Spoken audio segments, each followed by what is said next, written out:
finally, we're starting to see a bit of commercial sense from Ford as they've just announced plans to scrap their $1.8 billion EV assembly plant in Oakville and instead focus on their full-size pickup trucks. Now, I'm seeing articles all over the place this morning that are saying this is a really big surprise, a shock decision from Ford. I completely disagree. I think it's completely predictable because at some point, you need to focus on what makes money and what your customers actually want. And by doing so, you're going to create more jobs, more profit, less subsidies, and ultimately better serve the society. Hello capitalism and hello common sense. It has been a while, and hello to you as well. Thank you so much for tuning in. I always do appreciate it. If you enjoy this kind of content, hit the subscribe button, hit the like button. Golden rule around these parts as well. Always leave your thoughts in the comments section below. I love to read them. Right, let's get into the article here. We'll get through that, then we'll have a bit of discussion. So Jim Farley, Ford CEO, no less, announced in a statement on Thursday that his company has cancelled plans to transform its plant in Oakville, Ontario, Canada, into an EV assembly hub. The project was estimated to cost $1.3 billion. I got that wrong. I said 1.8 in the intro, didn't I? I was $500 million over. Still a ton of money though. Allowing Oakville to produce electric 3-row SUVs and create more than 1,000 jobs. Create 3-row SUVs that no one wants and is going to see massive subsidies and massive discounts and margin cutting. I'll stop. Article.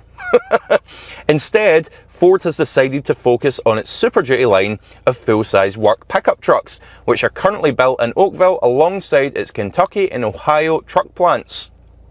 According to Farley, such a decision will help create 400 more jobs than was already planned with the EV hub. So what exactly has happened and why is Ford focusing on gasoline and diesel powered trucks instead of EVs? That is the question. Quote directly from Jim Farley himself now. Super Duty is a vital tool for businesses and people around the world, and even with our Kentucky truck plant and Ohio assembly plant running flat out, we simply cannot meet the demand. The market is speaking. This move benefits our customers and supercharges our Ford Pro commercial business. End Jim Farley quote. Back to the article. For now, the company would rather focus its business on what sells. Yeah, it's a business. More importantly, what generates the most profit as well. Not a bad decision considering how expensive the transformation to EV is for large-scale car makers. But the irony here is the Oakville plant extension for the Super Duty production is going to cost more than Ford's original plans for converting it into an EV hub. This is a $3 billion project, which is more than twice what the EV project was originally estimated to cost. $2.3 billion from that investment will go into the assembly and integrated stamping operations in Oakville. So you can see just how much more profitable these trucks are to Ford rather than the EVs that they're willing to make that initial investment right up front. Unifor, which represents Ford Motor Workers in Oakville plant, welcomed the news. This is union based. Working with our local unions and company execs, we came to an agreement that will not only see our members back to work sooner, it protects our members' jobs well into the future because they're going to see more profits, more jobs ultimately. It's better, better, better. Well, it's just complete fantasy, isn't it? Why on earth would any company put its efforts into products which the market aren't really responding to?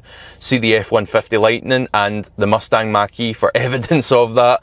The only reason that their sales figures have been slightly inflated lately is because of the discounts and subsidies that are being applied onto these things to try and help shift them. But that's not exactly a sustainable business model, is it? And in doing so, putting their efforts into these vehicles, which the market just simply don't want, they're sacrificing the full-size pickups, which they cannot keep up with demand for. So it's just madness. I can completely understand Ford's decision and what it's doing here. If you even look at the second-hand market, you can see the values are coming down and down and down.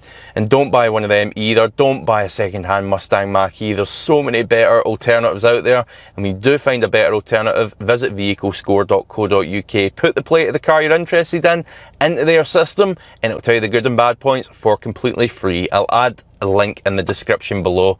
But as ever, it's been a pleasure. Please do hit subscribe, hit like, and I'll see you for the next one. Oh, and leave your thoughts in the comments.